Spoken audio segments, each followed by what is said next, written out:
बिस्मिल्लाहिर्रहमानिर्रहीम अस्सलामुअलैकुम नाज़रीन। पिछले कई दिनों से पाकिस्तान के अंदर और पूरी दुनिया के अंदर एक बात जो बहुत ज़्यादा डिस्कस हो रही है वो है ब्रिक्स। यानी दुनिया के अंदर वजूद में आने वाली, जिसका अगस्त में साउथ अफ्रीका में एक सेमिनार होगा और इस सेमिनार के अंदर एक मीटिंग होगी जिसमें ब्राज़ील, रशिया, इंडिया, चाइना और इसके साथ साउथ अफ्रीका जो है वो एक कंबाइनली एक ऐसी करेंसी लॉन्च करने जा रहे हैं जो कि डॉलर के मुकाबले में रिजर्व करेंसी के तौर पर पूरी दुनिया में काम करेगा।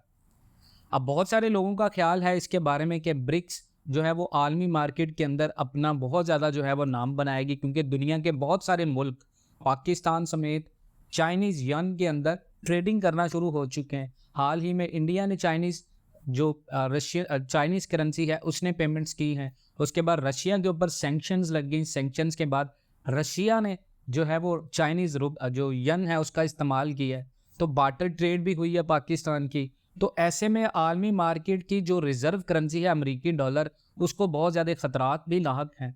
तो ये बात हकीकत है कि जिस तरह पाकिस्तान ने 75 बिलियन डॉलर का कर्जा देना है, तो पाकिस्तान के लिए अनहोनी ये हो सकती है कि अगर अमेरिकी डॉलर को टक्कर पड़ती है दुनिया की आने वाली नई रिजर्व करेंसी के तौर पे जो ब्रिक्स लॉन्च करेगा या जो करेंसी का नाम होगा, अगर वो करेंसी लॉन्च होती है और वो करेंसी मार्केट के अंदर एक अपना बेहतर शेयर बनाती है, कैपिटलाइजेशन बहुत ज़्यादा बड़ी होती है, मोनोपली आती है उस करेंसी की, तो क्या इससे पाकिस्तान के जो कर्जे हैं उनमें पाकिस्तान को देने में आसानी होगी? तो ये बात तो बिल्कुल है। इसके बावजूद अगर आप इसका कंपेक्ट करें तो आज एक और न्यूज़ है, वो है अल जज़ायर की। अल जज़ायर ने क्या किया है कि 1.5 बिलियन डॉलर की शराकत से ब्रिक्स में शामिल होने की दरख्वास्त दे दी है।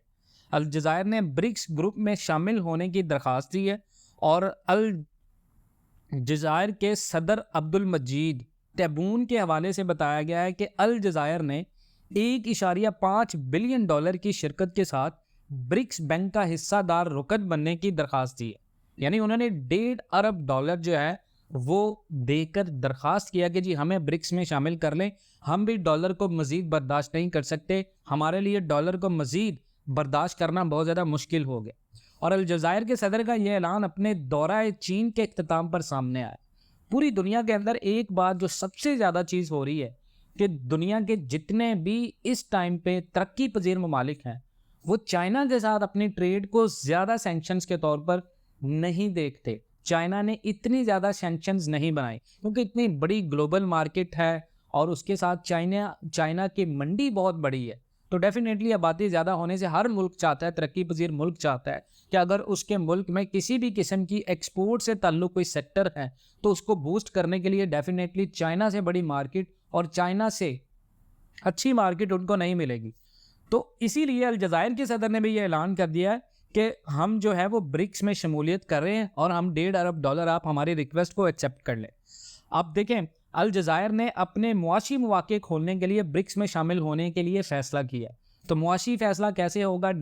डॉलर जो रिज़र्व करेंसी के तौर पर इस्तेमाल हो रहा है, इस वक्त आलमी मार्केट के अंदर डॉलर का हिस्सा कम हो रहा है, इस बात में कोई शक नहीं है। डॉलर जो है वो रफ्ता रफ्ता कम हो रहा है आने वाले दिनों में।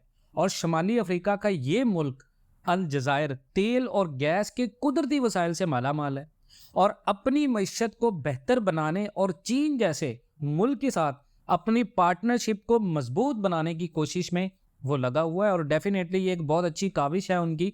और ब्रिक्स मुल्क ममालिक के जो ग्रुप है इसमें ब्राज़ील, रूस, इंडिया, चीन और जनूबी अफ्रीका शामिल हैं पहले से।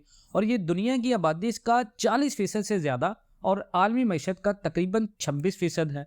यानी अगर आप खित्ते के जो 5 ये जो मुल्क हैं, जो रूस है, भारत है, चीन और इसके साथ साथ ब्राज़ील, रूस और जनूबी अफ्रीका, इसमें शामिल होने से ये दुनिया की आबादी की 40% बड़ी मार्केट बनती है और आबादी का 40% से ज़्यादा और आलमी मईशत का तकरीबन 26% बनता है। और इस हफ्ते ब्लॉक के साथ ताल्लुकात के इंचार्ज जनूबी अफ्रीका के आला सफारतकार ने कहा कि 40 से ज़ायद मुल्कों ने ब्रिक्स ग्रुप ऑफ नेशंस में शमूलियत में दिलचस्पी का इजहार किया। तो ये बात बिल्कुल है कि ब्रिक्स आने के बाद डॉलर की आलमी मार्केट के ऊपर इमेज बहुत ज़्यादा जो है वो गिरेगी। लेकिन यहाँ ये बात काबिल ज़िक्र है कि इस बात में अभी बहुत ज़्यादा टाइम है। अभी सबसे पहले जब ये करेंसी लॉन्च होगी और करेंसी लॉन्च होने के बाद जब इसको टेस्ट के तौर पर किया जाएगा तो डेफिनेटली इसमें बहुत सारी डिफ़िकल्टीज़ हैं। ये इतना आसान नहीं होगा ब्रिक्स का डॉलर को चैलेंज करना, क्योंकि अगर ब्रिक्स पूरी दुनिया के अंदर अपनी मार्केट को बेहतर बनाता है, अपनी मार्केट को बिल्ड करता है, अपनी इमेज को बिल्ड करता है, तो इसमें बहुत सारी डिफ़िकल्टीज़ भी आएंगी और साथ साथ डॉलर की जो वैल्यू है, जो डॉलर की पूरी दुनिया में इजारादारी है, इसको कम करने के लिए सदियां नहीं लेकिन सालों लगेंगे। अब देखें तो अर्जेंटाइन, ईरान, सऊदी अरब, मुत्तहिदा अरब अमारात, क्यूबा, जमहूरिया कॉन्गो, कोमोरोस, गबोन और काज़ाकिस्तान, ये तमाम तर वो मुल्क हैं जिन्होंने दिलचस्पी का इजहार किया जो यूएस डॉलर की रिजर्व करेंसी के तौर पर डॉलर के खदशात और बहरान की वजह से परेशान। अल जज़ायर के मकामी मीडिया ने भी इस हफ्ते की खबर दी है कि चीन अल जज़ायर में, क्योंकि चाइना पूरी दुनिया को ग्रीड क्या दे रहा है, चाइना ने पाकिस्तान को अपने साथ मिलाने के लिए सीपैक का आगाज़ किया, चाइना ने इंडिया को अपने साथ मिलाने के लिए ब्रिक्स का आगाज़ किया, चाइना ने रूस को अपने साथ मिलाने के लिए तेल का आगाज़ किया, तेल की तिजारत का। तो चाइना जो है वो बड़ी एक गेम खेल रहा है पूरी दुनिया में। सुपर पावर तो वो बन चुके हैं लेकिन ऐलान होना बाकी है, क्योंकि अल जज़ायर में अगर आप बात करें मैन्युफैक्चरिंग, नई टेक्नोलॉजी, तालीम, ट्रांसपोर्ट, ज़राअत और दूसरे मुख्तलिफ शोबों में $36 बिलियन की सरमायाकारी कर रहा है अमेरिका, चाइना पूरी दुनिया के अंदर। और ये वो सेक्टर्स हैं जिसमें हर मुल्क की इकोनॉमी जो है वो डिपेंडेंट होती है। तो ब्रिक्स के आने से डेफिनेटली डॉलर की मौत होगी, लेकिन वो इतनी जल्दी नहीं होगी जितना कि एक्सपेक्ट किया जा रहा है पाकिस्तान के मार्केट में कि ये हो जाएगा, वो हो जाएगा। अगर आप टेस्टिफाइड पॉइंट ऑफ व्यू से देखें तो इसमें अभी थोड़ा सा टाइम लगेगा। अगर आप इन तमाम बातों से इत्तेफाक करते हैं, कमेंट सेक्शन में ज़रूर बताइएगा। इंशाल्लाह मिलते हैं नेक्स्ट वीडियोज़ में, तब तक के लिए अल्लाह हाफ़िज़।